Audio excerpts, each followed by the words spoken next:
Howdy folks, and welcome back to another video. This week I've got my sketchbook here and I thought I would grab these highlighters that came in a scrawler box last year. I think it was the December box. I will double check and pop it in the description if I'm wrong.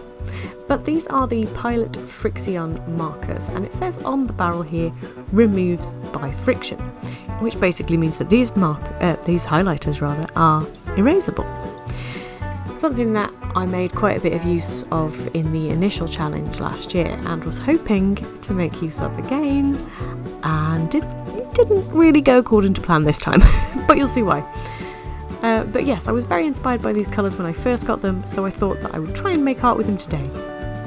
So the first thing that I do is swatch them in my sketchbook. It's so important to swatch your art supplies because they behave differently on different papers.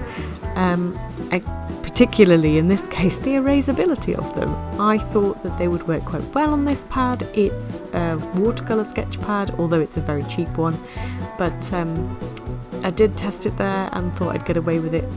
However, well, you can see for yourself, I won't. So when I looked at the colour scheme, I was actually inspired by what initially inspired me last year, which was just this little fantasy creature that came to my mind. And I thought about it for a while and I couldn't get it out of my head, so I decided, you know what, I'm just going to sketch that. So I sketched it up and then erased it a little bit so that it wasn't quite as dark, and went in with my Staedtler pigment liner.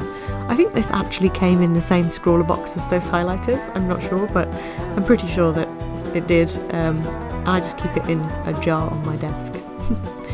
So my inking process is to erase the sketch lightly so that the sketch that remains is quite pale, and this is just so that the sketch lines that are there don't confuse me when I'm doing my inking process. So you can choose your favourite lines and outline those, and then thicken up any areas where you think there needs to be any shadow. So I've done a little bit inside the ear there, a little bit inside the paws, some under his chin, and I do a bit more under his belly later on as well.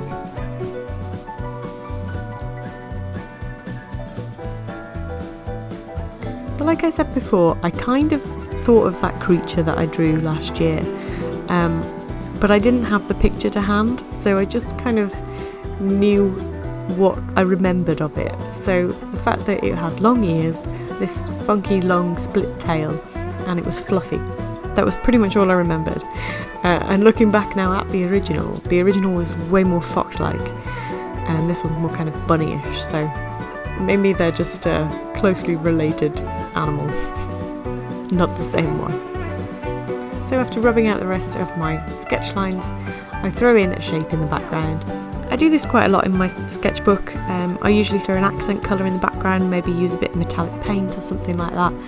It just helps to give the page a bit more dynamic and make it a bit more visually interesting. So here I go with the colouring, and straight off the bat I go in with the pink because I knew that was a colour I'm going to use a lot of. Blend a little purple in, and then I try to erase it, and here's where you can see what happens. It just lifts the paper up, and it was not workable. So from that point I knew I couldn't rely on the eraser to get the nice gradients that I was able to get last time, which is a shame, but I didn't have as much time to spend on this image anyway. I had about 20 minutes, so it's a bit rushed in comparison to the last one as well. But I just really wanted to get something in my sketchbook for the day, and I saw those markers and thought, why not? When I first posted the picture of the original highlighter piece that I did, a lot of people said that it looked like a character from Pokemon, which I can totally see. It's kind of got like an Eevee feel to it with its eyes and its split tail like Espeon. So perhaps, thinking about it, because this is not exactly the same creature, but they look like they could be. Maybe it's its pre-evolved form, so maybe I have made my own custom Pokemon here.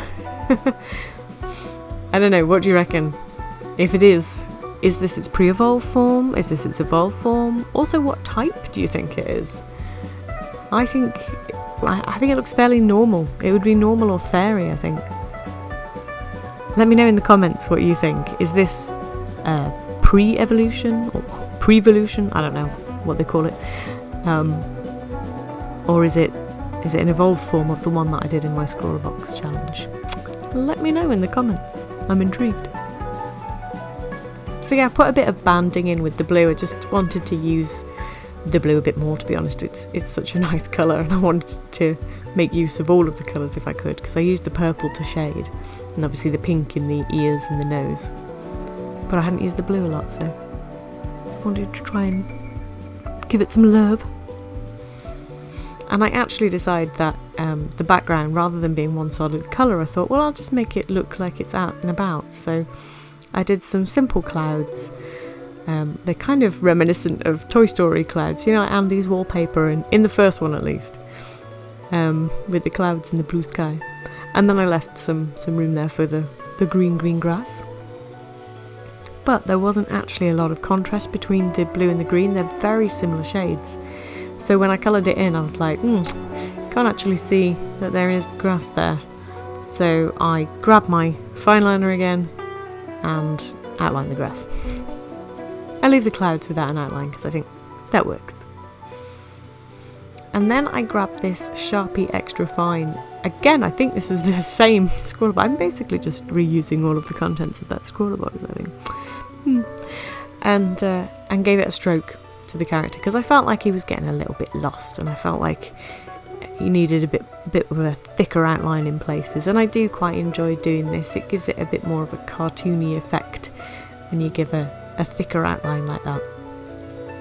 I've also been known to do this in white instead, but I felt like this one deserved a big thick black outline. And that about finished the piece, to be honest. I think I go in a second and perhaps give him a little bit more definition of his top eyelids. But yeah, this was my 20-minute highlighter sketchbook doodle. And I really hope you enjoyed this video.